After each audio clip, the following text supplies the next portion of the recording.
Hey everybody, thanks for tuning in to this week's episode of Ergonomic Problem Solving Series. I'm Jeff, and today we have an R&R 20, and what we're doing with that torque reaction arm here is we're actually just counterbalancing the arm.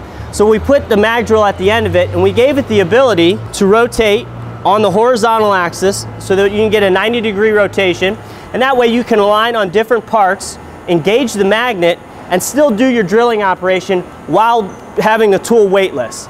So you can see here, you can counterbalance that arm and that weight